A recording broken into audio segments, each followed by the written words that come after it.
It was a very unusual technique that I used to play with, but I still managed to win 2 world titles. But suddenly that technique failed me. It was literally 0 to 0.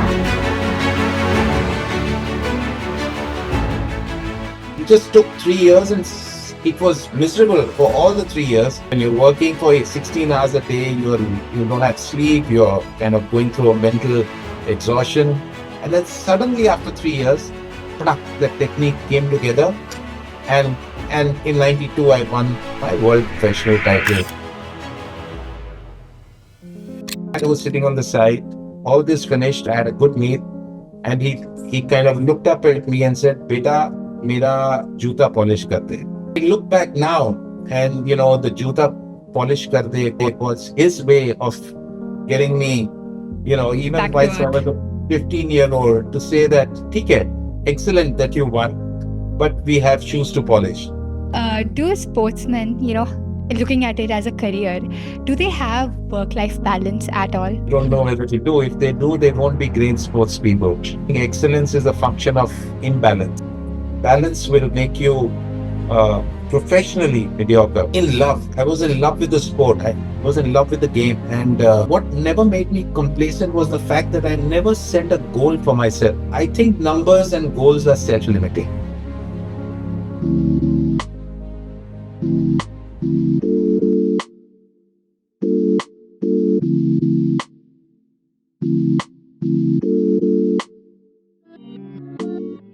Hi everyone, I'm Naina Jen and I'm 17, and this is the Becoming Project, where I talk to professionals to understand what their career really looks like behind the scenes. Today's guest is a true legend of Indian sport, a multiple time world champion, Padma Shri and Khel Ratna awardee, and someone who helped put Indian cue sports on the global map. One of his most iconic achievements was a maximum 147 break in snooker. It requires insane precision, control, and concentration. One small mistake, and the entire break is over. Beyond his own success, he also co founded OGQ, Olympic Gold Quest, helping support and shape India's future athletes. Today, we're here with none other than the man, the myth, the legend, Geet Sethi. Welcome, sir, to the Becoming Project. Thank you. Thank you very much for that lovely introduction. So, before we get into the title and achievements, I want to know start with you as a person. If you had to introduce yourself in one sentence, without the champion, administrator, business, who are you? I'm somebody. Uh, I'll come to who I am now a little later. But so, who am I now? I'm a father. I'm a husband, and I'm a friend. That's who I am.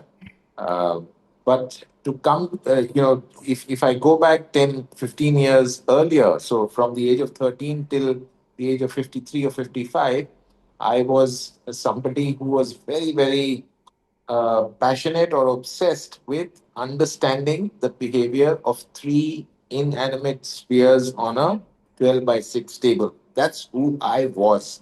The titles and all that is a wonderful introduction, but the real introduction for me is that I've spent my entire life trying to understand a silly thing, very silly thing, three balls on a 12 by 6 table.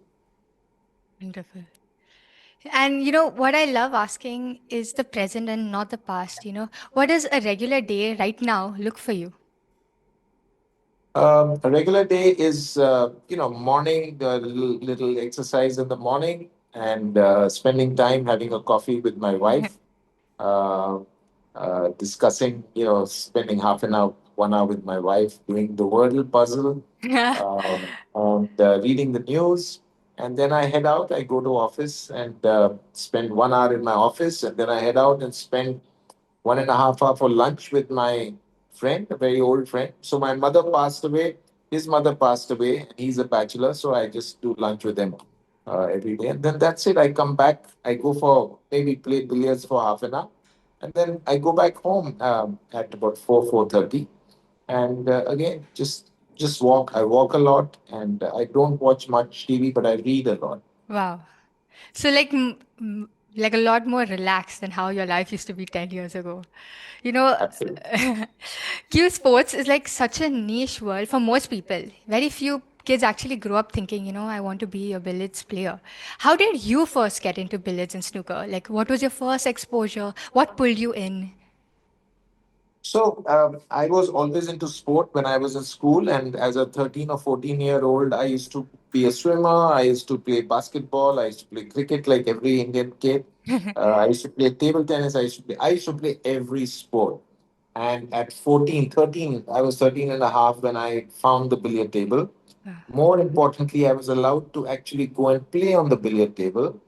And I found that within a year of starting billiards, I got so immersed in that, in trying to understand that game, that I stopped every other sport. Wow. And then one thing led to the other. By 15, I won the first ever junior nationals, which was held in Jamshedpur in 1976. And then things just went from, I got the right break at the right time. I won the right tournament at the right time, and it soon became a profession. Exceptional. There's always a person who like makes you feel possible, someone who spots the talent early. Who is the first person who believed in you? Was it a coach, a friend, your family maybe? Nobody really believed in me. I think it was more, there was the belief comes from within, within yourself. Other people could spot that belief, but the belief, I mean, other people having belief in you is meaningless if Mm, you don't have the belief in yourself. So I don't, correct. and there was nobody. I was self taught. There was a marker, and the two of us used to play. My parents were always supportive. They realized very early on that I'm very obsessed with this game, and they let me be. And that was a very big uh, blessing, actually, because most parents coming from a middle class background would not do that.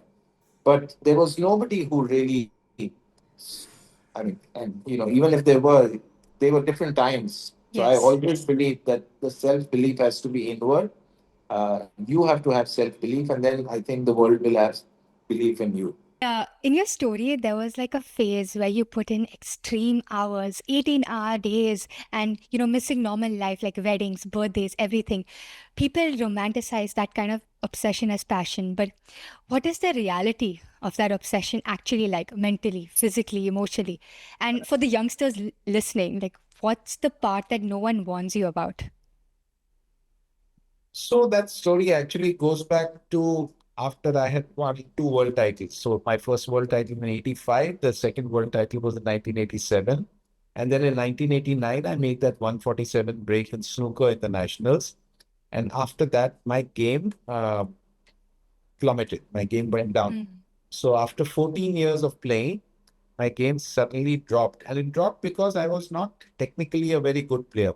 Like I told you, I was self-taught. I used to play with a marker. I had no proper coaching. So, so it was a very unusual technique that I used to play with, but I still managed to win two world titles. But suddenly that technique failed me. And that's the time that, so it was literally 0 to 0. Okay. If I was making a 800 break in billiards, I was unable to make 100 break. That was the extent of the drop of my game. And so it was a very confusing time. You are a world champion, and suddenly you can't play. You can't play at any level, just about a club level. And what do I do? And that's the first time that I actually reached out to people who were coaches. I reached out to people who were very, very good with billiards and snooker techniques. So I reached out to Steve Davis, and Yes. I reached out to a guy called Frank Callan in 1989. And Steve Davis was brutally honest. He said, he looked at my technique and he said, "Hey, this is rubbish, I mean, this is rubbish." And those are the most beautiful words I think that I've ever heard, because that made me suddenly sit up and said, I'm not going to just tweak my technique and try and get it back. I'll have to do an overhaul of my technique. And that's the time that I had to spend 16 hours, 15 hours, 17, at times 18 hours. I used to I used to start at 10 in the morning and finish at 5 in the morning the next morning. So 3 years I kept going because I had to de-learn my old technique, de-learn, D for Delta, de-learn, and then I had to relearn the new technique. And it's but muscle memory is already built in. Yes. 14 years I've been working on it. So that was the time that was very, very, I mean, it was the obsession raised to many, many, obsession raised to the degree of 100.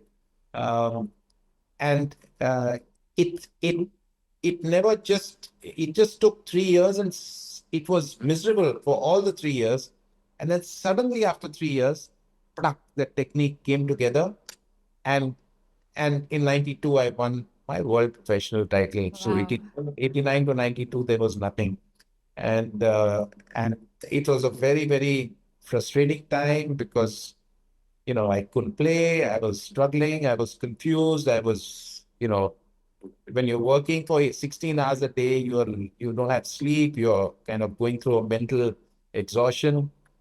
But the only thing that kept me going was, and I thought to myself, with a with a with a rubbish technique, Mm. if I could win, and not win two world titles, but if I could play at a high level, then imagine when the technique becomes good, what will happen? Wow. That kept me going. And sure enough, once I got that technique right, and then I won another 7 world titles, I created many, many Wow. more world records. And yeah, so that was that period. Yeah. Crazy. You're talking about how like in an all-time high, and then suddenly like your body was kind of failing you, like you've been playing so well. How is that for you emotionally? Did you ever have like a moment of self-doubt, like what's happening? So, like I said, those 3 years, there was a lot of confusion. But the thing that kept me going was, and I repeat, it was that it will get okay. Maybe it'll take 3 years, it'll take 4 years, but once I get my technique right, once my muscle memory is built on the new technique, new muscle is built, I am sure I will be able to play at a high level. So, of course, there were doubts. I'd be lying if I say there were no doubts at all, but this thought kept me going. And if you had to go back and redo everything, is there something that you would change? Well, I mean, the only thing I'd change is I'd try and get coaching as a 13-year-old. I'd kind of go to somebody and say, show me the right technique. That's the only thing that I would really change. But even so, there were no regrets because it was beautiful. It was terrific first 14 years. It was a terrible 3 years, but then again, it was, having learned the whole new technique, on my own and with the help of a few very established people. It was great learning. And, it was a very, uh, it was an extremely, it was a time where I learned a lot. Learned a lot, Yes. not only about the technique, but I learned a lot about myself. I learned about my weaknesses. I learned about my strengths. So it was a good thing. So the only thing I changed is, yes, get coached when I was 13 and a half by somebody who's competent. You- And I always say the value of coaching is very, very high. You should not yes. devalue a good coach. Is that also one of your driving factors for creating OGQ? Uh, well, kind of. The creation of OGQ was more a function of the fact that I found that there was no dignity being provided to our top end athletes. Mm. It was more a function of realizing that our athletes did not have support systems in place for them to get good nutrition, good mental training, good equipment. So it was more a function of that, but also good coaching. So today at OGQ, there's a huge focus on good coaching, and we find that we'll get the best coaches from across the world to help an athlete because it can never be undervalued. So yeah. Yeah, as I was reading about Mary Com, could you like share that story with us? So Mary Kom, she won the bronze medal in boxing in 2012 with the London Olympics. But so we signed her on somewhere in 2008 or 2009. She was already a five-time world boxing champion. And she had to go down a weight category for the Olympics because in boxing you have different weight categories. And she used to fight in the 53 kg and she had to go down to 49 kg. It's very, very hard for an athlete to come down a weight category. So the OGQ team, Viren and his research team, they found a coach in Liverpool, in England, a guy called Charles Atkinson, if I'm not mistaken. And he had taken five Thai boxers to become world champions going down a weight category. So they found him. They got him for a 1 month session with Mary Kom. She loved working with him. And and then, we just kind of worked with him, kept getting him down for 2, 3 years, and she coached with him. And the rest, of course, is history. And by the time the London Olympics came, she reached the semifinal and then she got the bronze. So again, I think the story just reinforces what a good coach or what a good mentor can do for an athlete. What you're doing is marvelous, and completely applaud you, from going from an athlete to someone who's not only supporting athletes but uplifting them. It's truly remarkable. There are also moments when you like beat someone, may win a major title, and suddenly you're like in an all-time high, especially at your age, which was pretty young, 21. When did you, like, when you had those early breakthroughs, how did you keep yourself grounded? And yeah. Yeah, it's very heady feeling when you're young, when you're 21, 23, 24, 25. It's very heady to win, a large world championship and kind of, do well. Yes. Uh, so I'll relate to you a story, and I repeated this story many, many, many times. So I was 15 years old, and I had mentioned earlier that I went to Jamshedpur for the first ever junior nationals, which I won, and I took the train back. It was and I had gone alone. So, I took the train back. It was a 43-hour journey from Jamshedpur to Ahmedabad. And at Ahmedabad railway station, my dad was there to pick me up. And he was a man of very few words. He kind of gave me a hug. And I was carrying this very huge trophy, okay? It was like really large. And that trophy still exists as the junior national trophy. It was like 3.5, 4 feet wide and 2.5 feet Oh. broad, a full silver trophy. And I was carrying that and my cue and a bag. And he kind of took me. His scooter was outside the station. We sat on the scooter and we went home. As soon as we went home, um, my mom, of course, was fussing all over me. She was like, "मैं बेटा जीत के आया है, हलवा बनाओ, क्या खाएगा?" And she was really kind of did aarti and putting tika and all that, like really fussing over me. And my dad was sitting on the side. Anyway, she fed me and she was like, "Oh, you are so good." And all that happened. And everything finished in about an hour, 2 hours, all the fanfare from my mom's side. And then my dad, who was sitting on the side, all this finished. I had a good meal. And he kind of looked up at me and said, "Beta, mera juta polish kar de." Oh. And it was not that we would not do it. We would sit and polish these together. But I look back now and, the Juta polish karde was his way of getting me, even Back to whilst I earth. was a 15-year-old, to say that, "Okay, excellent that you won, but we have shoes to polish." And every time I would win, every time till I was about 19 or 20, I would go out, win a junior championship, a senior championship, come back, and he would give me a manual task to do. गाड़ी साफ कर दे, scooter साफ कर दे, मेरे लिए ये लेके आ जा. And I think parenting, when you're Plays an young, important role. yeah, as if parents start building you up and saying, "Oh wow, Geet, you're so good and you're so wonderful and so great," you start believing. If the world outside may well do it, but if your parent starts doing it, it means you are screwed. So parenting is very, very important. Whilst we need to support our children in a very emphatic and a full manner, but the job of keeping you grounded is really at a young age is your very close knit people, which is at that age it's your mother and father. When you get married, it's the job of your wife. And I would go so far as to say a little later on, even your kids, it's and your very, very close friends, they can keep you grounded. And I was very fortunate to have a parent like my dad. Wow. Because some people peak once and, others build a career. Like, you not only did you break records, you won so many championships. After these big wins, what did you make sure that you did that so that you weren't complacent? So I think, in love. I was in love with the sport. I was in love with the game. And the one thing I think what never made me complacent was the fact that I never set a goal for myself.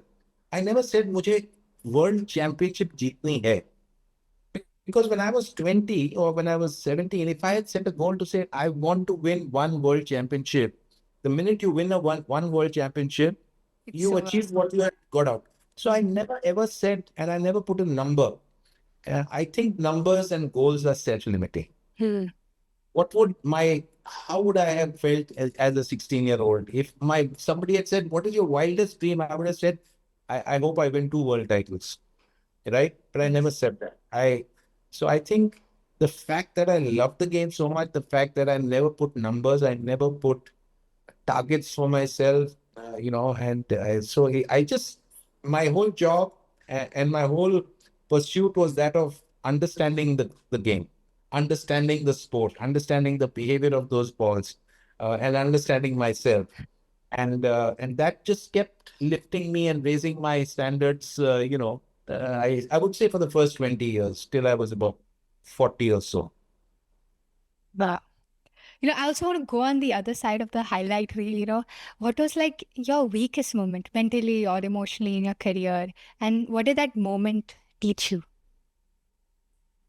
Well, many weak moments. I think one of the weak moments which I converted into a strong moment was those 3 years, right? Yes. Undoubtedly so.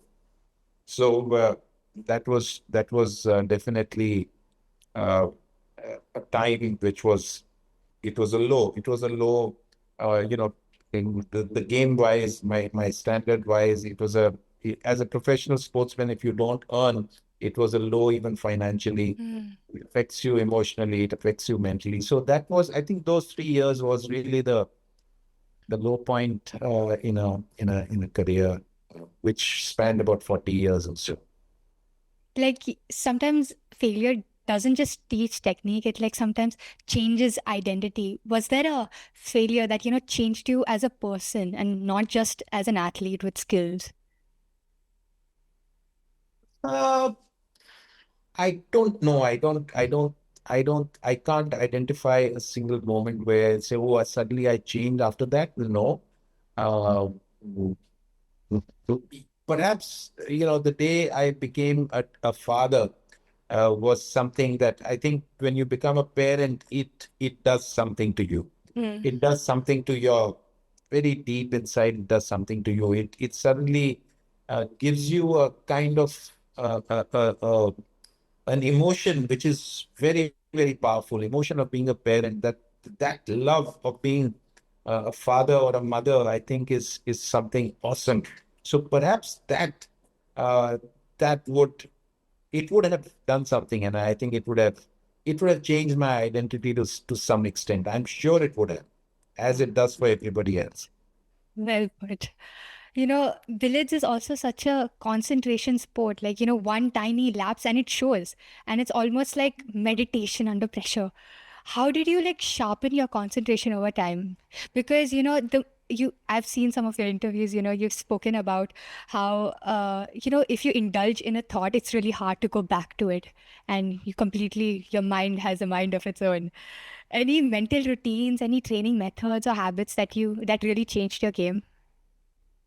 Uh, for me, I've always maintained that, people say, do you do yoga or should I do yoga? People come to me, youngsters come to me, should I do yoga? Should I do meditation? And my answer always is the table is your meditation. The table is your yoga. So, uh, it's, you do what you really love to do, and you will not have outside thoughts coming in. You'll have an outside thought when it comes to a world championship final, and if there's a shot that you need to get to win the title, okay, that thought may come. But every day, those 4 hours or 6 hours that you practice, that is meditation. Those 6 hours that you do riyaz, that is yoga. Those 6 hours is what your competencies get built on. So sh- sharpening your concentration is a function of how much work you actually put in during the preparation years, during your practice time, over a period of 4, 5, 6, 7, 10 years. And if your bank balance of practice is high, you will find that your concentration at the tournament level will always be way up there. So you have to focus, and if you love something, you will concentrate on it. And You'll find a sport, way. yeah, and sport has this fantastic ability that you're chasing a ball, you're only looking at the ball, there's nothing else, or you're looking at a shuttle, there's nothing else. And the intrinsic nature of sport is that you will not incur a thought. Just think about it. If you play badminton, even with your friend, when the shuttle is coming to you, that's it. You just see that there is no thought at that time. So yeah, and that's my take. That's my take. I I think it could be circumstantial. You come up through a tough time. I think so. The one thing I can say is that um, too much affluence, I think, dilutes concentration. Hmm. Too much affluence. Well, affluence. Why too much? I think affluence can dent concentration because affluence intrinsically means things become easy for you. Money can buy you stuff, right? Hmm. So, and when money buys you stuff, you start doing less. Yes. So, so it's. I mean, I could be wrong. I could, it's just It's a human statement. nature, Yeah. to. So, And I'm curious about pressure specifically because something magical happened on October 2nd, 1992. You made a world record of 120 1,276. You were actually down like by a few points. How, when everything is on the line, what's happening inside your mind? What do you tell yourself? so basically, when you're a professional, you're a professional in anything, and you work very very hard. And in every practice session, if you know you are capable of making a big break, and let's say a 600, 700, 800. So when you train, you I don't tell myself anything. I see this sport is such that when I'm trailing or when my opponent's on the table, I'm sitting and watching him play or watching her play. Hmm. And I actually make it a point to enjoy the game that he is playing and appreciate it and admire it. We're talking of skill, we're talking of beauty on the table. So Hmm. why can't one enjoy it? And that automatically kind of will get rid of negative thoughts. The only positive thought that is, I've made a 800 break in practice. When I get a chance, why I'll make it again. It's the same thought that came for those 3 years. If I could play well with poor technique, it'll come back. So it's the game is inside you, and if you have that belief that it will find fruition, that's it. You It know, will. like, sorry, you were saying. No, that's it. So most people start the game because they love it and they are like completely into it. So when money is involved, once you start playing professionally, does that change how you react to the sport? Because It now, does. It so does. That's the brutal truth, and it's a brutal fact. And you start. You start playing, you get money, you get fame, then you'll get more money, and soon you'll start saying, "Oh, I want this much appearance fee if you want me to come because I'm a professional," and it does. It dilutes. I told you. I think affluence dilutes. So to keep that sense of balance, one has to. It's tough. It's tough to do it. Have I done it completely? And the honest answer is no. I also may have. I have lost the balance somewhere down the line. So you start with total love, you continue with total love, and then you start winning, and then you start earning money, you improve your lifestyle, and you want to improve your lifestyle further, and slowly that starts diluting, and Hmm. then your game goes down a little bit, and by the end of it, it's 40 years, yeah, and you become, so what starts as total love, then you suddenly realize that you're now stale, and the staleness comes in because of the money, I think. Yes. Like in the So book, you've mentioned, society and success, and how success gets defined by external things, trophies, money, status. At 25, what did success mean to you? And like, how has your definition of success changed now? it even, I think at 25 also, it meant that I was playing well. And that's it. Success is nothing but a job done well. Hmm. So for me, you were saying sorry when that your who's the guy who came was tilting. Yes. So what's his name? Danish. Huh? Danish. Danish. So Danish is obsessed with getting it right. That is success for me. That is success. Going into detailing of your subject matter is success. You do a damn good job of what you're supposed to do. That is success. And its success is all around us. It's not only the number one, industrial company of India or the world, or it's not only the Federer, or it's not only, Virat Kohli or Sachin Tendulkar, or no, no, no, no. They are not the only people who are successful. It so happens that public likes to watch them play, and but there are many, many people all around us. Like I just mentioned, this boy who was so particular in getting it right, he is successful in my eyes. Wow. Every field of human endeavor, you will have these people who are successful. And it's like, if it was me making the podcast or a video, it's like you put so much effort to it and it has your name. So that's why it matters. Even if the world doesn't see it, it matters because you put your full heart and effort into it, is what I've understood. Um, was there a change triggered by a win, a loss, age, family, or responsibility within you? That's the natural. It's a very good question. It's a natural progression of a human's evolution, or human being's evolution. You're young. You love what you do. You gain expertise. You win. You win some money, and you'll do well. You'll uplift lifestyle. You'll get married. Your wife will support you, or she won't support you. If you're unlucky, I was very lucky. My wife supported me. And then you'll get children. Then someday your wife will be not well. Someday your child may not be well. They'll all start eating into your brain space, Yes. into your mental space. And slowly the single-minded, freaked out focus will start diluting. And and it happens to everybody. So of course, the human body is also weakening. As Hmm. you in cricket, it'll be 36, 37, and you won't be able to, because you need lightning reflexes. In billiards, you can play it in 50. Even there, the body starts, and then it just suddenly, you wake up and it's been 40 years. Your concentration is diluted because there's so many other things that occupy your brain space.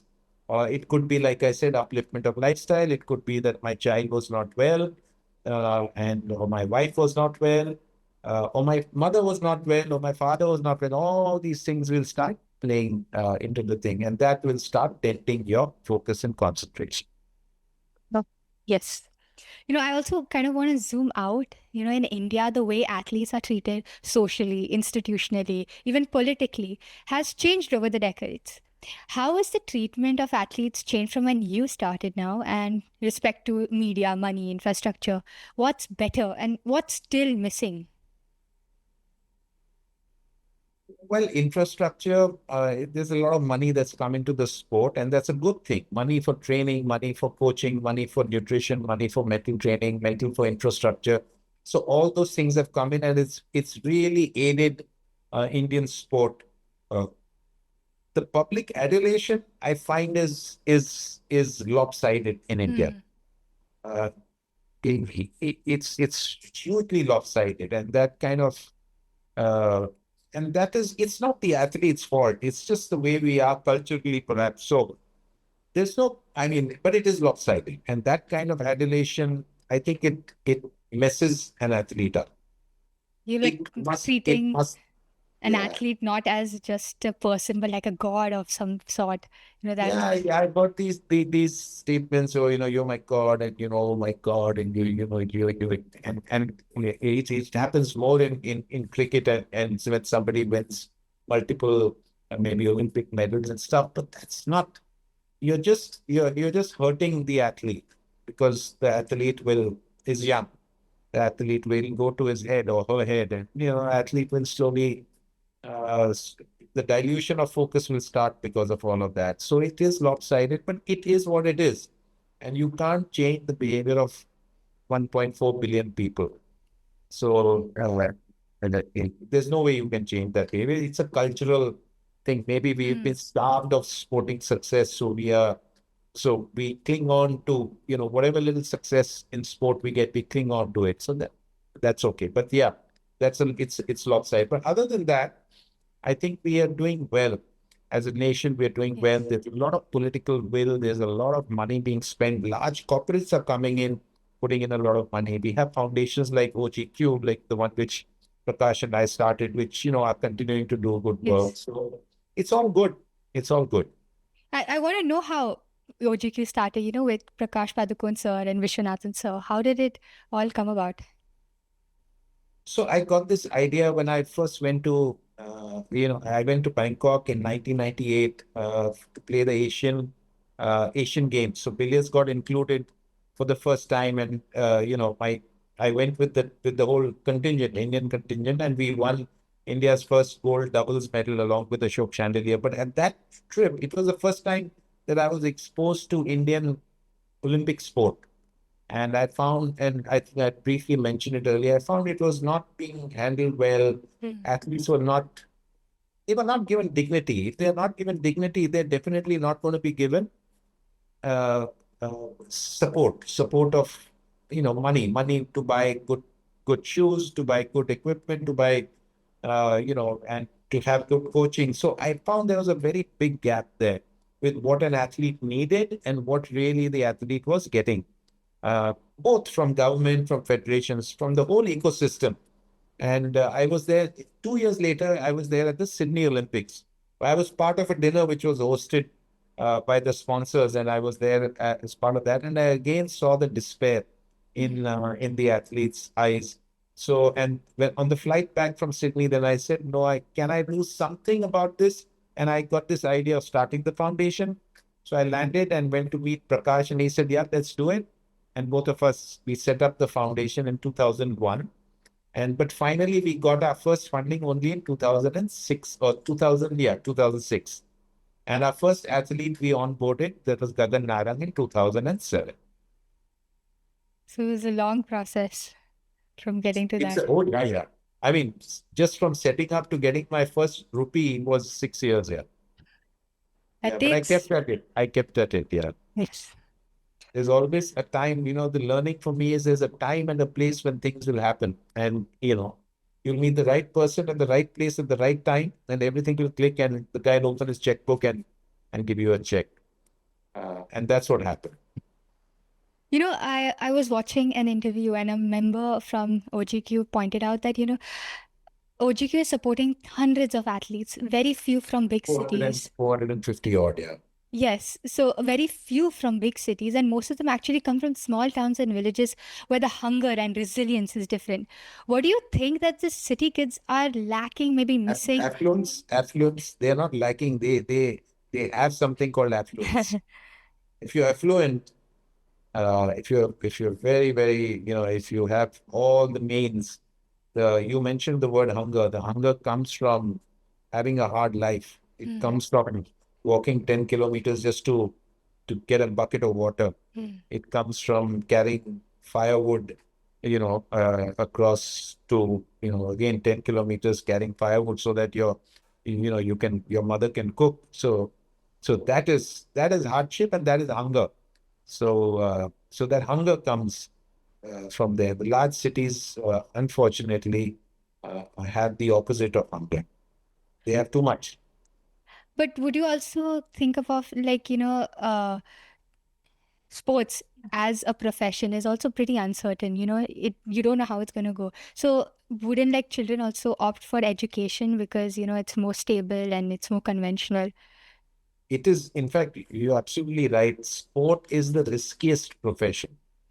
If you go and do law, you have about maybe 10 million lawyers who make a living Hmm. from law. If you have engineers, you'll have 50 million engineers working, or accountants or thing. But sport, and the problem with sport is there are a lot of people playing, but it rewards only the top 5 or 10. Hmm. In any sport, it will reward the top 5 or 10. In cricket, it will reward maybe 100 or 200 or 300. And still, it's only 300 or 400. So, very, very risky profession. And therefore, um, parents will always, kind of, will always navigate their child to kind of focus on studies. And the conundrum is that if you don't focus fully on sport, then you won't reach the highest level. So it's a tough game. It's a tough balance. I completely agree. Like, with education and all, you could get into the top college and then kind of your life is set. But with sports, the gamble is you, and you are placing a bet on yourself. So I think it's much, much harder to just, do that. Yes. What would you tell a parent, from a city maybe, or, like who have an opinion that, sports is too risky? And, what would you tell the kid who loves sports, but is just scared of the odds? See, when you there's a word called junoon. Hmm. It's the same thing as not. It's a higher level of passion. Junoon is, there's a madness. Gee. So you can normally figure this out. You can see it. You can see it in the eyes. You can see it in the behavior. You can see it in what a child does, whether he's dreaming about something and he's doing it. Um, and if and I think coaches can see that, and people who've been through that can see that. Sometimes parents can see that too. I think my father saw that, and he let me be, and um, so yeah. So I think that's what it's all about, and parents have to figure it out. But there's a whole now ecosystem working in the large cities of coaching, where it's in my interest to tell you that, oh, your son is very talented, please send him to my my academy. Yes. It's so there is it, it's in my benefit. But typically, coaches, people who run academies, and parents will be able to figure out uh, If they have what it takes. if it given happens. They will be able to. Like, I want to go back to, you've been a big part of the reason why India is taken seriously in Q sports globally. When did you realize, this isn't just my career, it's bigger than me? Oh, yeah, well, the sport is always bigger than you. The sport is always bigger than anybody, and I keep repeating that to the youngsters that so there was never. I mean, there was never ever. I don't think there was ever a time when I said, "Oh, wow," I always knew the sport is bigger Hmm. because there's so much in the sport happening all over. So we come as players, we'll come for 20 years, 30 years, we'll go, there'll be another player. The game just goes on. And I've been hearing, something, in fact, right since I was in my teens, I was hearing, oh, billiards is dying. Billiards is dying. And it was a very vibrant sport 100 years ago. But that's 50 years or 55 years since I've been hearing that. And after, there was a Michael Ferreira, then there was Yasin Merchant, then I came along, and there's a Pankaj Advani who's kind of winning more titles than all of us combined together. So it's absolutely, the sport is by far you know, bigger than any individual player. And that's why we should never say that you're God. Oh, you're the God of this sport. No, the sport is the God of that sport. That's it.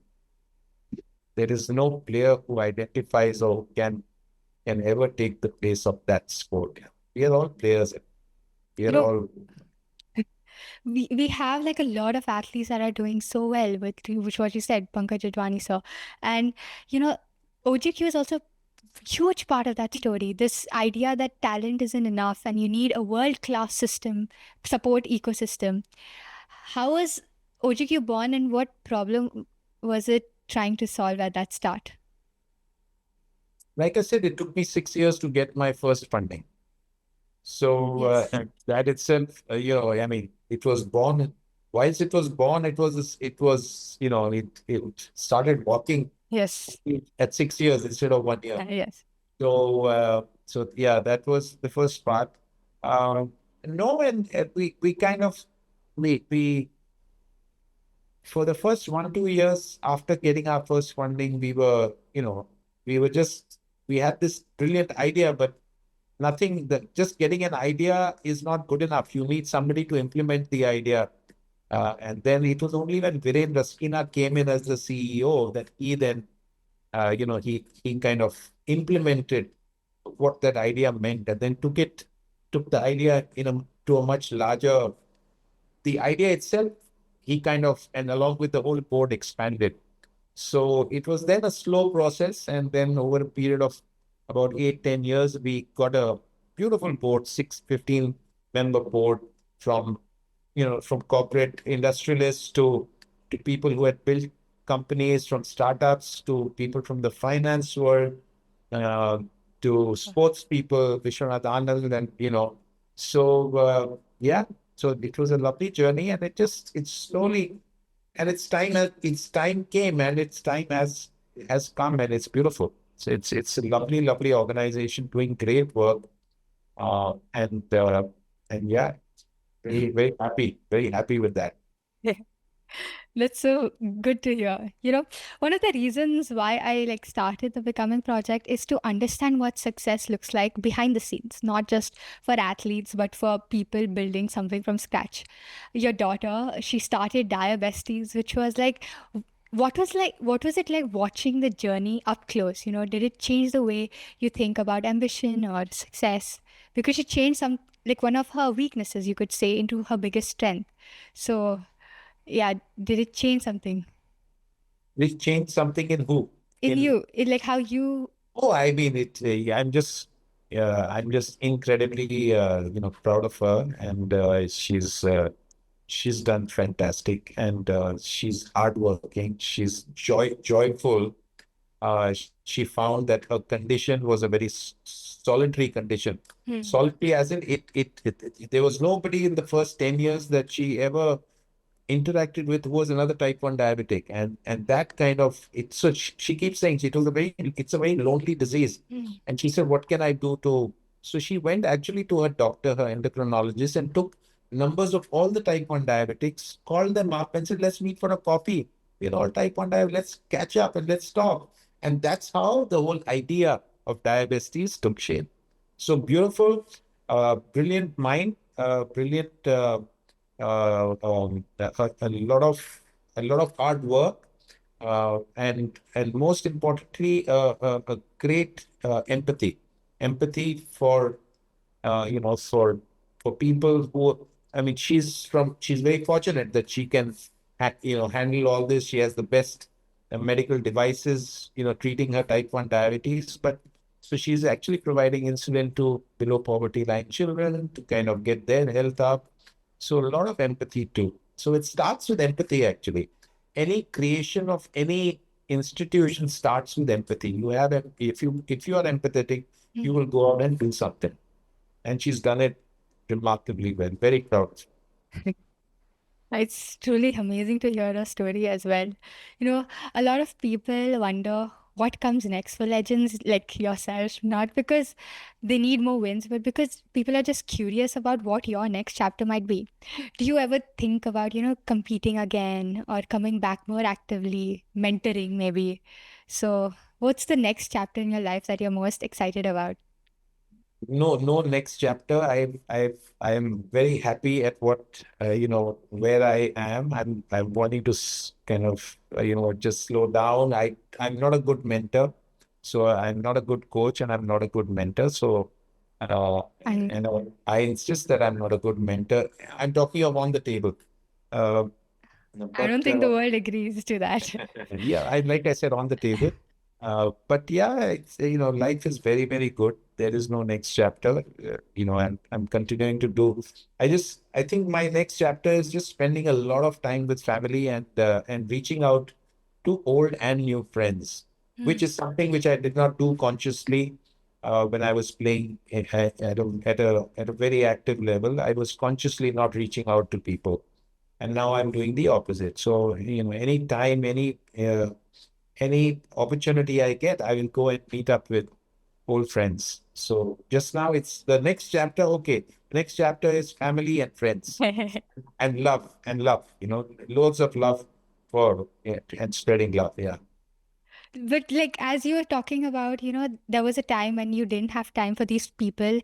Do you kind of regret that? Because I don't think it's talked about as much because it's so hard, to miss important No, events. no, because I loved my game more than I loved them at the time. I loved Okay. my game too much. I loved what I was doing a heck of a lot here. So that was more important to me. They Mm. were friends were there, they were at the back, and so but yeah, and if given a chance, I'd do the same again. Billiards is like your soulmate for life. Sorry? Like billiards is like your soulmate. So, do sportsmen, yeah, looking at it as a career, do they have work-life balance at all? They should not. I don't know whether they do. If they do, they won't be great sports people. I think excellence is a function of imbalance. Hmm. I really believe that, and many people don't agree with me. And I always say that balance is about is about this. And if you need to go here, you need to do that, right? So some part will have to go down, and some part will then reach for the skies. So balance will make you professionally mediocre. Hmm. Balance between family life and your profession will make you a mediocre in your thing and perhaps mediocre in your family life. But having an imbalance at a work-life balance is skewed towards work, and almost nothing in the family area will be for 10, 20 years. But when that time is over, then it's so I was earlier this way, it was work and no family, no friends. Now it's like that. And, Oh, and that is wonderful, yeah. Now, yes. yeah. So so that's the way it is. And Like there's a so time and a it's place. yeah, it's an extreme emotion of friendship and family that I have now. Extreme. Uh, and it's not just, balance.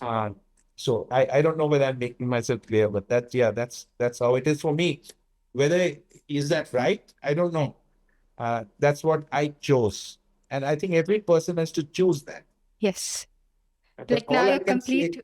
all I can say is that having done it, uh, I have no regrets here. Because when you're obsessed with something, and when it's so skewed towards your profession, your family will understand.